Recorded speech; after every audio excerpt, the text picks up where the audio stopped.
అందరికీ నమస్కారాలు। కేంద్రంలో పరిపాలించిన మోడీ గారి ప్రభుత్వం ప్రజలను దృష్టి మళ్లించడానికే చాలా కార్యక్రమాలు చేస్తుంటారు। మోడీ గారు ఎప్పుడైతే భారతదేశంలో పరిస్థితి బాగుండదో, నిరుద్యోగం విలువెడుతుంటే, ఆర్థిక పరిస్థితి బాలేకుంటే ప్రజలను దృష్టి మళ్లించడానికి మతపరమైన చర్యలు రెచ్చగొట్టి ప్రజలను దృష్టి మళ్లించడానికి ప్రయత్నం చేస్తుంటారు మోడీ గారు।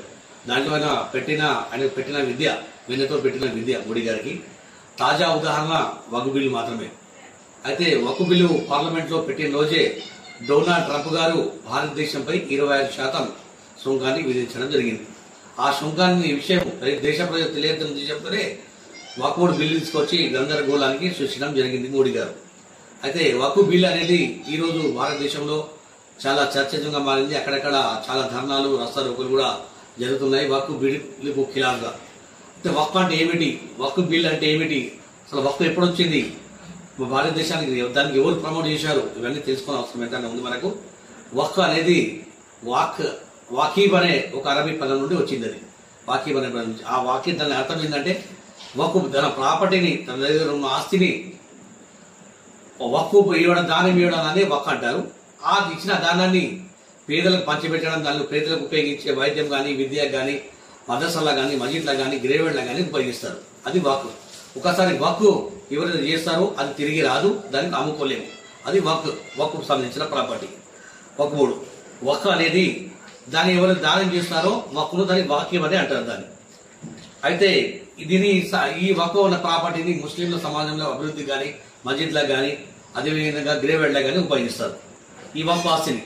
ఈ వక్ఫ్ ఆస్తిని తిరిగి తీసుకోలేము, అమ్మలేము। ఎందుచేతంటే ఒకసారి వక్ఫ్ అయిన తర్వాత అది దేవుని పేరు మీద వెళ్ళిందని ఒక నమ్మకం। ఈ వక్ఫ్ రావడానికి కూడా ముఖ్య కారణం ఏంటంటే ఖురాన్లో ఒక వాడు చెప్పడం జరిగింది। ఖురాన్లో చెప్పినట్టుగా పేద ప్రజలకు ఏదైనా చేయాలనే ఉద్దేశంతోనే, సహాయం చేయాలనే ఉద్దేశంతోనే వక్ఫ్ అనే పదం ఏర్పడింది। కాబట్టి ఆ ఉద్దేశంతో చాలా మంది ఉన్న ఆస్తిని ఇతరులకు ఇచ్చే ఉద్దేశంతోనే వక్ఫ్ చేయడానికి ఉద్దేశంగా చాలా మంది నూతనం చేస్తుంటారు। అది వక్ఫ్। అయితే వక్ఫ్ అనేది మొదటిగా మదీనాలో మొహమ్మద్ సల్లల్లాహు అలైహి వసల్లం గారు ప్రారంభించడం జరిగింది। ఆయన మొదటిగా మదీనాలో మస్జిద్ను వక్ఫ్ ఇచ్చారు। అది మొదటి వక్ఫ్। మన తర్వాత వక్ఫ్ను ప్రపంచదేశంగా మెల్లమెల్లగా వ్యాపించడం జరిగింది। అయితే కొన్ని దేశాల్లో వక్ఫ్ చెందిన ప్రాపర్టీలు నాన్ ముస్లింస్ కు, ముస్లిం ఇతర సంస్థలు కూడా పనిచేస్తాయి। అవి ఫిలిపిన్ గానీ, సింగపూర్ గానీ, ఆ దేశాల్లో ఇతర మతస్థులకు కూడా ఈ వక్ఫ్ ప్రాపర్టీని వాడతారు। అయితే భారతదేశంలో ఎప్పుడు మొదలైంది అంటే, భారతదేశంలో ఎప్పుడైతే మొఘల రాజులు ఇక్కడికి రావడం జరిగిందో అప్పుడు వక్ఫ్ ప్రాపర్టీ ఇక్కడ కూడా స్టార్ట్ కావడం జరిగింది। మొదటిగా వక్ఫ్ ప్రాపర్టీ 12వ శతాబ్దంలో మొహమ్మద్ గోరీ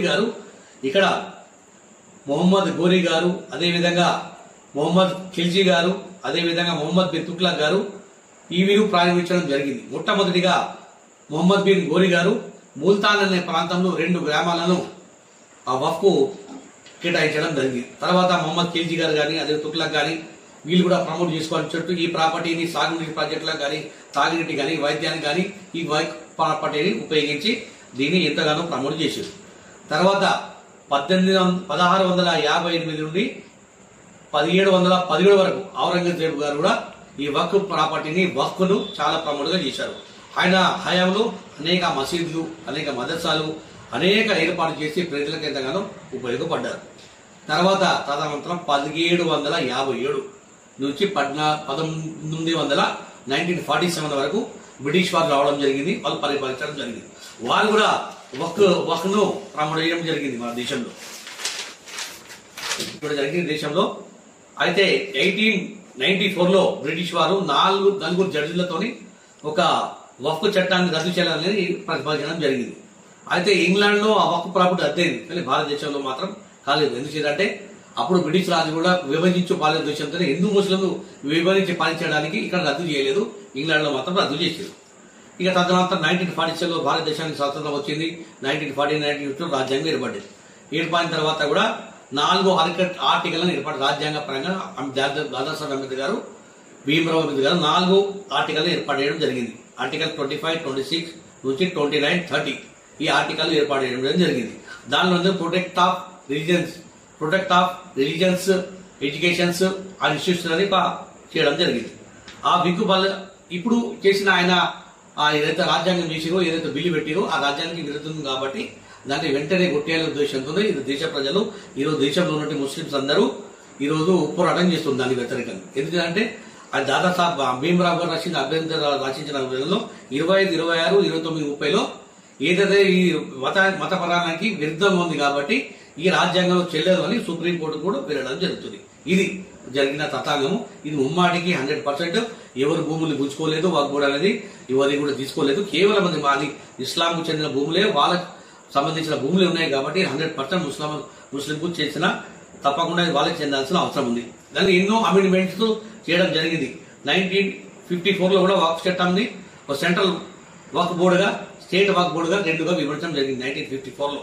అదే 1984లో అమెండ్మెంట్ నాన్ ముస్లింస్ కూడా ఉండాలని చట్టం చేయడం జరిగింది.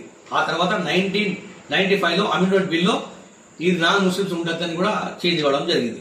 ఈ విధంగా బోర్డు మెంబర్లు ముస్లింస్ ఉంటే కమ్యూనిటీ వాదే ఉండాలని కూడా చెప్పడం జరిగింది.